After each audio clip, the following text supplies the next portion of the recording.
जब भी हम अपना एम्प्लॉयमेंट कॉन्ट्रैक्ट टर्मिनेट करने के लिए सोचते हैं तो उस समय एक सबसे पहला सवाल ये आता है कि कंपनी वाले हमसे कितना कंपनसेशन मांगेंगे, हमसे कितना रियाल मांगेंगे पेनल्टी। तो आज के इस वीडियो में उसी टॉपिक के बारे में डिस्कस करूंगा, आर्टिकल 77 के बारे में डिस्कस करूंगा और साथ ही साथ उन सारी बातों को के बारे में डिस्कस करूंगा जो आपको ध्यान में रखना है जब भी आपको ये ख्याल आता है कि मैं कॉन्ट्रैक्ट कैसे टर्मिनेट करूं, किस हिसाब से प्लान करूं। वीडियो को कंप्लीट देखना जरूरी है क्योंकि इस तरह के जो कंटेंट होते हैं उसको आप आधा अधूरा देखोगे तो खुद को ही परेशान करोगे।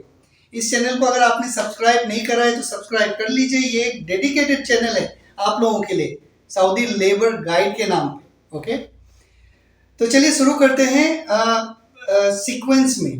ओके, एक दिन मान लीजिए मुझे ख्याल आता है कि मुझे अपनी कंपनी में जॉब छोड़ना है। तो जॉब छोड़ना मतलब कॉन्ट्रैक्ट को टर्मिनेट करना। वो ख्याल कभी भी आ सकता है, कभी आप बहुत परेशान हो गए जॉब से तो भाई मुझे टर्मिनेट करना है। कई बार आपको कोई नया अपॉर्चुनिटी मिलता है, नया जॉब मिलता है, इससे अच्छा बेहतर करियर अपॉर्चुनिटी मिलता है, तब आप सोचते हैं। ओके, आपको ये ख्याल आया, इसके बाद सबसे पहला काम ये कीजिए, आप अपना जो कॉन्ट्रैक्ट है, जो साइन कॉन्ट्रैक्ट है उसको निकालिए। उसमें एक टर्मिनेशन क्लोज होगा, उसको पढ़िए। उस टर्मिनेशन क्लोज में क्या लिखा हुआ है।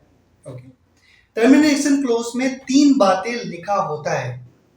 ओके, 3 बातें लिखा हुआ होता है। कई कॉन्ट्रैक्ट्स में 2 ही बातें लिखा हुआ होता है। उन तीनों बातों को मैं पहले बताऊंगा, इसके बाद दूसरे टॉपिक डिस्कस करेंगे। पहला, उसमें ये लिखा हुआ रहता है जो फर्स्ट पार्टी है, जो कंपनी है, एम्प्लॉयर है, वो आपको कभी भी किसी भी समय आपको नौकरी से निकाल सकता है, आपके कॉन्ट्रैक्ट को टर्मिनेट कर सकता है आर्टिकल 80 के बेस पे। मतलब आर्टिकल 80 में कुछ कंडीशंस ऐसे हैं, अगर आप उसको कंप्लाई नहीं करेंगे, उसको वायलेट करेंगे, उसका पालन नहीं करेंगे तो कंपनी आपको रातों रात नौकरी से निकाल सकता है। आर्टिकल 80 में क्या बताया गया है ये आगे वाले वीडियोस में आप देख लीजिएगा। ओके, पहला। दूसरा, उसमें ये लिखा हुआ होता है कि जो वर्कर है, जो एम्प्लॉई है, वो कभी भी अपना कॉन्ट्रैक्ट टर्मिनेट कर सकता है आर्टिकल 81 के बेस पे। आर्टिकल 81 में भी बहुत सारे कंडीशन लिखा हुआ है कंपनी के लिए। अगर कंपनी उसे पालन नहीं करता है तो वर्कर कभी भी रातों रात बिना नोटिस पीरियड दिए हुए अपना कॉन्ट्रैक्ट को टर्मिनेट कर सकता है। ठीक है, उसमें कोई लायबिलिटी नहीं है, कोई कंपनसेशन नहीं आपको देना पड़ेगा कंपनी।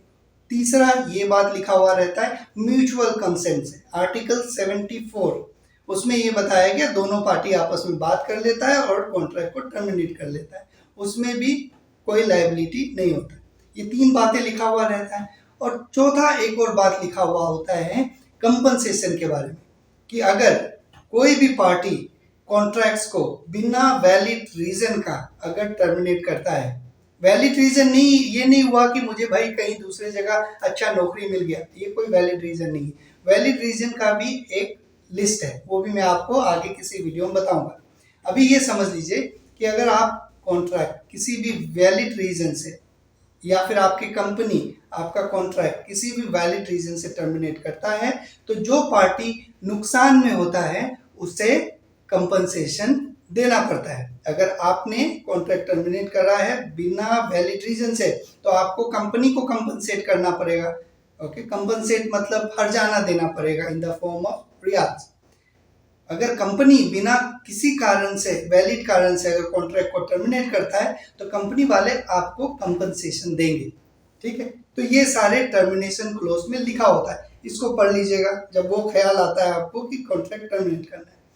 उस हिसाब से आप अभी एनालिसिस कीजिए। मान लीजिए आपको लगता है कि आपने ये डिसीजन लिया है कि मैं कॉन्ट्रैक्ट टर्मिनेट करने वाला हूं बिना किसी वैलिड रीजन से, तो आपको ये देखना है कि मुझे कंपनी को कितना कंपनसेशन पे करना पड़ेगा।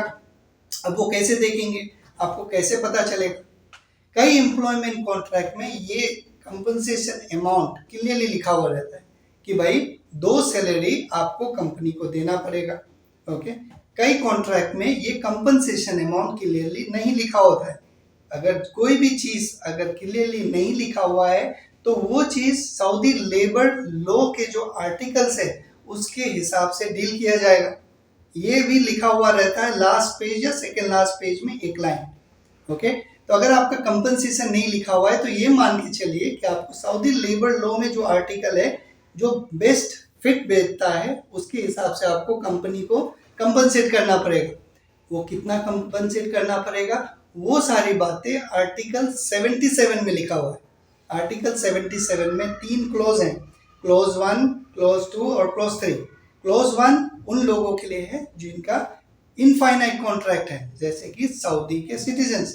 क्लोज 2 में उनके बारे में लिखा हुआ है आर्टिकल 77 क्लोज 2 में, जो जिनका फाइनाइट कॉन्ट्रैक्ट है, मतलब एक लिमिटेड ड्यूरेशन का कॉन्ट्रैक्ट है, 2 साल का कॉन्ट्रैक्ट, 4 साल, जितना का भी है, उसमें लिखा हुआ है हम लोगों के लिए जो बाहर वाले। और आर्टिकल 77(3) में ये लिखा हुआ है कि अगर कंपनी बिना किसी कारण के अगर कॉन्ट्रैक्ट टर्मिनेट करता है तो कितना कंपनसेशन देना पड़ेगा। तो ये आपको पता चल गया कि कितना कंपनसेशन देना पड़ेगा। ये कौन से आर्टिकल में लिखा हुआ, 77 में। और वो आर्टिकल को कब रेफर करना है, जब कॉन्ट्रैक्ट में कंपनसेशन अमाउंट नहीं लिखा हुआ। ठीक है, अब आर्टिकल 77(2) में ये लिखा हुआ है कि अगर वर्कर बिना वैलिड रीजन का कॉन्ट्रैक्ट को ब्रीच करता है, तोड़ता है, टर्मिनेट करता है, तो उस केस में जो फर्स्ट पार्टी है कंपनी को जो बचा हुआ कॉन्ट्रैक्चुअल ड्यूरेशन है उतना मंथ का सैलरी देना पड़ेगा। मान लीजिए आपका कॉन्ट्रैक्ट जो है वो खत्म हो रहा है 31 दिसंबर 2024 को और आप टर्मिनेट कर रहे हैं अक्टूबर में। नवंबर, दिसंबर 2 महीना बच रहा है, तो 2 महीना का सैलरी आपको किनको देना पड़ेगा, कंपनी को। ये आर्टिकल 77(b) में लिखा हुआ है। ओके, ये कब देना पड़ेगा आपको, जब कॉन्ट्रैक्ट में कोई अमाउंट नहीं लिखा हुआ है। अगर कॉन्ट्रैक्ट में कुछ अमाउंट लिखा हुआ होता तो आपको उतना देना पड़ता, 1 सैलरी, 2 सैलरी, जो भी। अगर नहीं लिखा हुआ है तो जितना कॉन्ट्रैक्चुअल ड्यूरेशन आपका बचा हुआ है उतना मंथ का सैलरी आपको फर्स्ट पार्टी को देना पड़ेगा। क्लियर हो गया।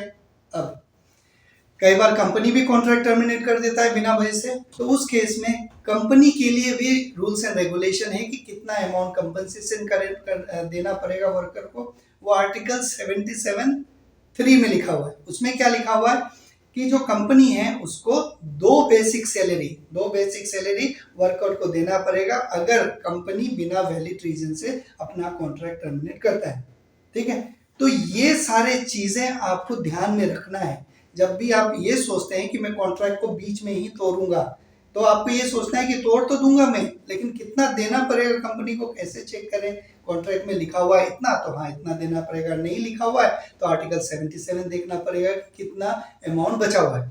ठीक है, तो मैं ये कोशिश कर रहा हूँ आपको एक आइडिया देने के लिए कि जब आपको इस तरह के प्लानिंग आप करें या फिर कॉन्ट्रैक्ट टर्मिनेशन करें तो कैसे ये डिसाइड करें कि कितना अमाउंट आपको कंपनी को देना है।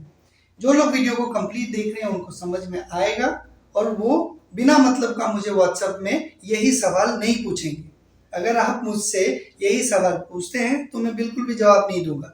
वीडियो देखिए और आने वाली वीडियोस को देखिए, तब आपको डिटेल में जानकारी मिलेगी। कई लोग वीडियो नहीं देखते हैं क्योंकि उनका टाइम ज़्यादा है, उनको टिकटॉक देखना होता है, उनको इंस्टाग्राम देखना होता है, लेकिन उनको वो चीज़ देखना नहीं होता है जो उनको कभी ना कभी ज़रूरत पड़ने वाला है। तो उनके लिए वो टाइम वैल्यू है। कई लोग मुझे व्हाट्सएप में यही बोलते हैं, मैं बिजी था, मैं नहीं देख पाया। तो तुम बिजी था, कोई वीडियो नहीं देखा, तो मैं इतना फ्री थोड़ी ना हो कि तुमको होम ट्यूशन दूँ, राइट। तो अगर किसी को बुरा लगता है तो उसके लिए मैं उसका कोई हेल्प नहीं कर पाऊँ। ठीक है, तो आज के इस वीडियो में इतना ही। आने वाले वीडियोस में मैं आपको आर्टिकल 80 के बारे में बताऊंगा, जैसा मैंने आपको प्रॉमिस करा है। आर्टिकल 81 के बारे में बताऊंगा, आर्टिकल 77 के बारे में बताऊंगा। ये 3 आर्टिकल बताऊंगा तो ये जो कहानी आपको मैं अभी सुनाया हूँ वो कंप्लीट हो जाएगा। फिर आने वाले वीडियोस में आपको आर्टिकल 88 के बारे में बताऊंगा, जो प्रोविजनरी पीरियड होता है उस समय क्या क्या लायबिलिटी होता है उसके बारे में बताऊंगा। ऐसे बहुत सारे टॉपिक्स हैं जो मैं शेयर करने वाला हूँ। बस आप कंटिन्यू देखते रहिए। अगर आपके कोई क्वेश्चन है तो कमेंट में लिखिए, मैं कुछ ना कोई ना कोई वीडियो में उसको जरूर एक्सप्लेन करके बताऊंगा। तो आज के इस वीडियो में इतना ही। आप लोग अपना ख्याल रखिए। Thank you very much.